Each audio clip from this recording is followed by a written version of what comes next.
Yo les terriens, ici Sweep, et j'espère que vous allez bien. Cthulhu, l'univers de Lovecraft est un univers que j'adore, que j'ai découvert donc à travers surtout le JDR, puis avec le temps donc à travers les différentes œuvres, et je dois avouer une chose, lorsqu'on me parle de l'appel de Cthulhu, forcément j'imagine un truc énorme, un truc grandiose. La preuve déjà de base, l'appel de Cthulhu, c'est le nom qu'on donne au JDR sur Cthulhu, puis même Cthulhu, quand on parle de Lovecraft, on ne pense pas par exemple à Nyarlathotep, on pense forcément à Cthulhu, cet être immense, donc avec une tête de poulpe, des ailes de dragon, mais encore quand même humanoïde et tout. Cthulhu, c'est le symbole pour Lovecraft. Donc si je pense à l'appel de Cthulhu, si je vous dis l'appel de Cthulhu, vous pensez à un récit immense, un truc très sombre, bien construit, et ben malheureusement, c'est pas tout à fait le cas. En effet, on est loin d'un immense roman pour l'appel de Cthulhu, parce que voilà, si on regarde celui-là qui peut être un peu épais, mais par rapport à certains trucs, c'est pas super gros, ben ça, voilà, c'est pas Cthulhu, hein, c'est l'affaire de Charles Dexter Ward. Et ben voilà, vous voyez la tranche, l'appel de Cthulhu, voilà. C'est encore plus petit. Donc déjà, c'est surprenant, j'ai envie de dire. Si je devais me la jouer un peu comme le néophyte des comics avec donc son tête de culte, ben, avant de lire l'appel de Cthulhu, je dois vous avouer que j'avais d'énormes pensées par rapport à Cthulhu et je m'attendais pas à un truc aussi petit. Du coup, l'appel de Cthulhu, qu'est-ce que ça raconte? Ben, tout simplement, en fait, on a Francis Thurston qui a son grand-oncle qui est mort il y a quelques temps. C'est donc lui qui va s'occuper de tous ses papiers, de tout l'héritage, vu que son grand-oncle n'avait pas d'enfant, c'est quasiment lui, je crois, qui récupère une bonne partie des choses. Et donc, parmi toutes ces affaires, il va découvrir donc un coffre avec un manuscrit où il y a écrit le culte de Cthulhu. Et en fait, ben, tout le récit, parce que je vais pas vous spoiler toute l'intrigue, même si il n'y a pas vraiment d'intrigue, mais il y a quand même un fond caché. En fait, ça va partir sur une sorte de documentaire sur trois faits. Le premier, donc, c'est un écrit de son oncle qui rencontre en fait Wilcox, qui est en fait un sculpteur qui a eu pendant toute une période des rêves étranges et qui a donc construit, qui a créé une sculpture à l'effigie de Cthulhu sans savoir ce que c'était. Après, derrière, on a une enquête par rapport donc, à un policier, un rapport qu'il y a eu suite à, donc, à une sorte de culte de Cthulhu, et donc des choses qui s'est passées. Et plus tard, donc, un des derniers éléments, c'est là, cette fois, une vraie libération, le suivi en fait d'un marin qui, lui, était en mer et qui a aussi eu des faits étranges. Et donc, après, toute l'enquête et tout le fond font que tout cela est à la fois lié sans l'être. Et du coup, c'est assez étrange. Et, comme je l'ai dit, Cthulhu, lorsqu'on parle de Cthulhu, j'imagine un truc immense. Et on n'a vraiment pas grand chose dessus. En fait, tout reste un mystère par rapport à tout ça. On a d'un côté, donc par exemple, Wilcox qui parle de cités cyclopéennes, donc avec des bâtiments immenses, des tours immenses avec donc, des gros monolithes de roches. C'est chose que l'on voit quasiment en fait tout le temps. C'est le décor complet qu'on voit tout le temps dans tous les récits qu'on peut croiser de Lovecraft. Souvent, voilà, ce terme de cité cyclopéenne est toujours là. Et après, donc là, on a un peu plus donc le mystère autour de Cthulhu et la cité de R'lyeh. C'est un peu dur à dire. Donc, qui est une cité assez spécifique. Et donc après, on apprend à travers le culte de Cthulhu certains éléments. Mais j'avoue que, en fait, c'est comme si on te livrait un mystère, hein, vu comment c'est raconté. On te livre un mystère à travers trois faits. Tu vois que les choses sont plus ou moins liées. Mais t'as pas plus d'informations. Tu sais qu'il y a ce Cthulhu, que ça date donc d'une époque assez mystérieuse, que justement la sculpture qui est faite de Cthulhu, enfin en tout cas une des sculptures qui a été trouvée, est faite d'une pierre dont on ne connaît rien. Et les seules informations qu'on a, c'est que Cthulhu et ce qu'on appelle donc les grands anciens, les dieux anciens, sont venus donc depuis les étoiles et ont amené leur effigie avec eux et ce genre de choses. Mais c'est assez du coup mystérieux et c'est très verbeux. La particularité, donc pour vous donner une idée, voilà, j'ai en livre le récit, l'appel de Cthulhu qui a été présenté par Gutanabe qui a été dessiné, et après donc l'appel de Cthulhu aussi donc de Baranger. Et donc je veux un peu vous présenter les trois formats. Donc déjà le récit en soi est quelque chose d'assez lourd, en fait simple. Ouais, j'ai pas l'impression qu'il se passe grand chose. Quand on suit tout ce qui se passe, on comprend un peu, mais c'est pas expliqué sous forme, en tout cas côté écrit, c'est pas expliqué sous forme de vrai témoignage, c'est juste marqué comme ça sur papier, comme si ben, on marquait les faits et puis c'est tout. Par exemple, tous les échanges avec Wilcox, on n'a pas vraiment ces échanges. Donc c'est presque comme si on regardait des rapports de police directement. pour suivre les différents faits. Donc ça, c'est surtout donc, par rapport au livre qui est sorti sur Bragelonne. Après, donc, l'autre format qu'on retrouve,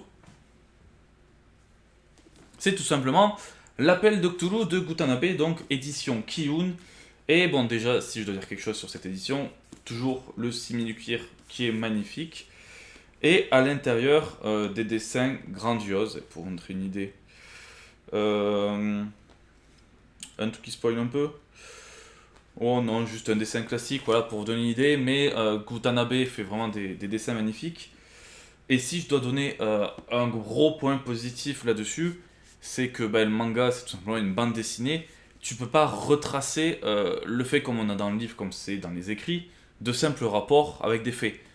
Le manga, tu es obligé d'y mettre de l'action, mais en fait de l'action par rapport au personnage. Et même, tu peux pas présenter ça à la troisième personne. Tu es obligé de voir ça à la première personne, ou en tout cas de voir les personnages directement. Donc on a des dialogues, c'est quelque chose de beaucoup plus vivant.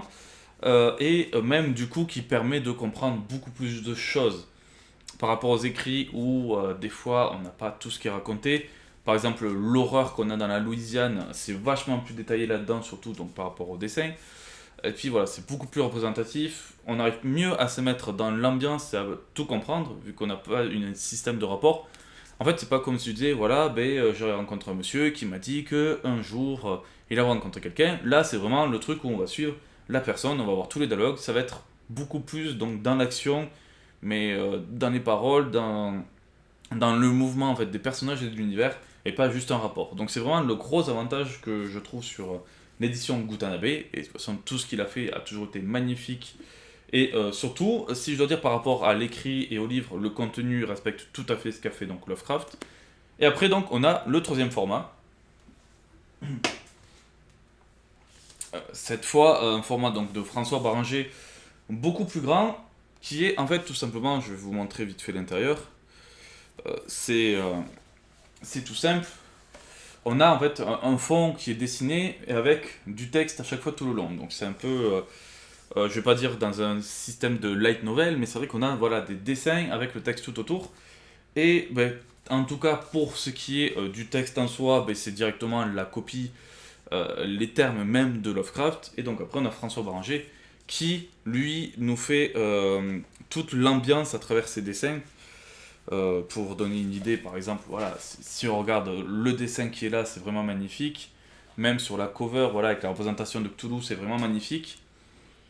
Et par contre, il y a toujours ce problème verbeux sur Lovecraft. C'est-à-dire que, comme je disais, contrairement à Gutanabe, le texte n'est pas compliqué en soi dans la compréhension, mais c'est long, et il faut essayer d'accrocher vraiment pour vouloir continuer.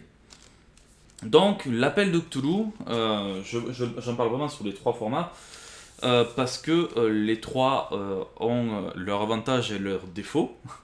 On va dire que si je dois faire vite fait, le grand avantage du format donc, de Bragelonne en livre, c'est tout simplement le prix. On voit c'est tout petit et le prix est à 6,90. Donc pour les fans de littérature ou ceux qui veulent découvrir Lovecraft, tout simplement c'est le mieux. C'est que donc Lovecraft, on a plein d'éditions qui ont été faites. On a ce format, on a un autre format aussi avec par exemple Dagon où il y a quelques illustrations à côté. Mais donc dans ce style de format là en fait on va avoir beaucoup des récits de Lovecraft qui vont arriver et surtout assez rapidement parce que là on a vraiment que les écrits.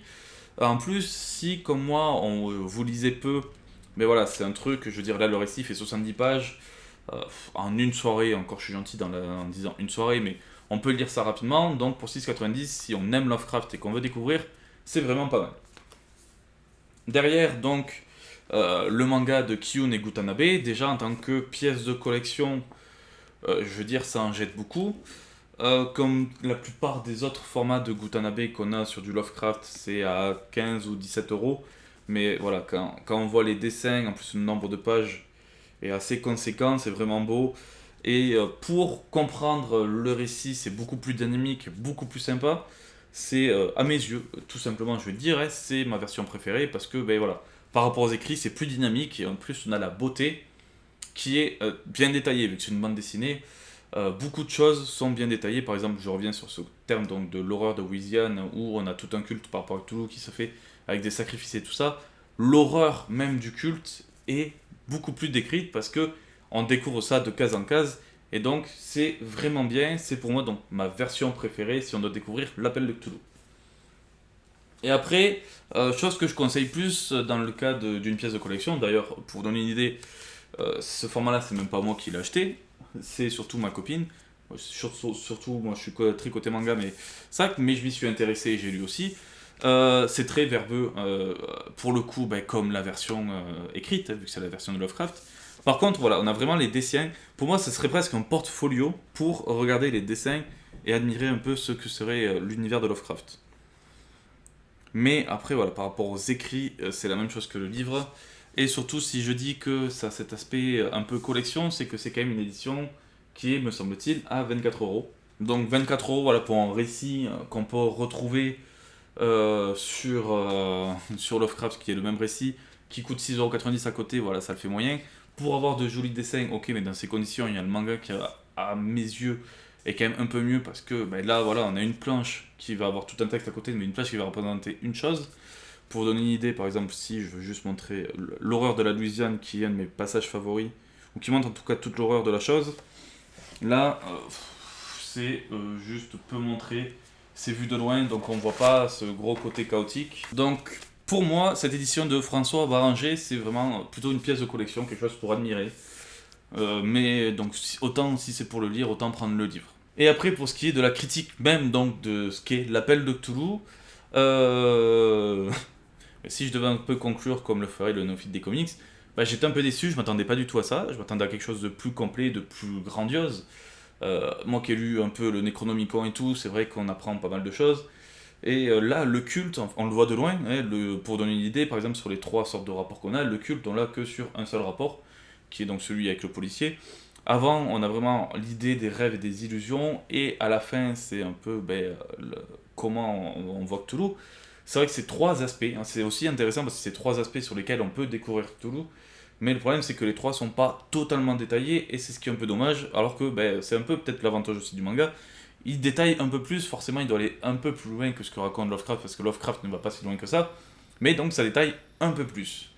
Mais après, en attendant, ça permet de découvrir quand même Cthulhu. Je pense, je sais pas, je connais pas tout l'univers de Lovecraft, voilà, je n'ai pas tout lu, mais je suis quasiment sûr que ça va être un des seuls où ça parle un peu de Cthulhu. Donc c'est vrai que pour la grande égérie, je suis presque déçu pour la grande égérie de Lovecraft, la tête de poulpe, et c'est un récit qui est assez court, et où on a peu de choses, ce qui est quand même dommage. En tout cas, voilà, j'espère que cette review sur l'appel de Cthulhu et ces présentations des différents formats vous aura plu. Dites-moi justement si vous aimez, parce que je peux faire d'autres présentations de différents formats. Par exemple, il y a les montagnes hallucinées qui sont à la fois de Gutanabe et aussi donc de François Baranger qui ont été faites.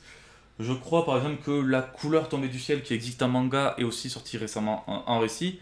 Et puis même peut-être, voilà, si vous avez aimé ce style de format et de comparer un peu les récits entre dessins et peut-être écrit et tout ça, si vous avez aimé, je peux continuer parce que voilà, il y a d'autres exemples par rapport à Lovecraft. Sur le thème de livres en soi, après, je risque rarement d'en faire d'autres.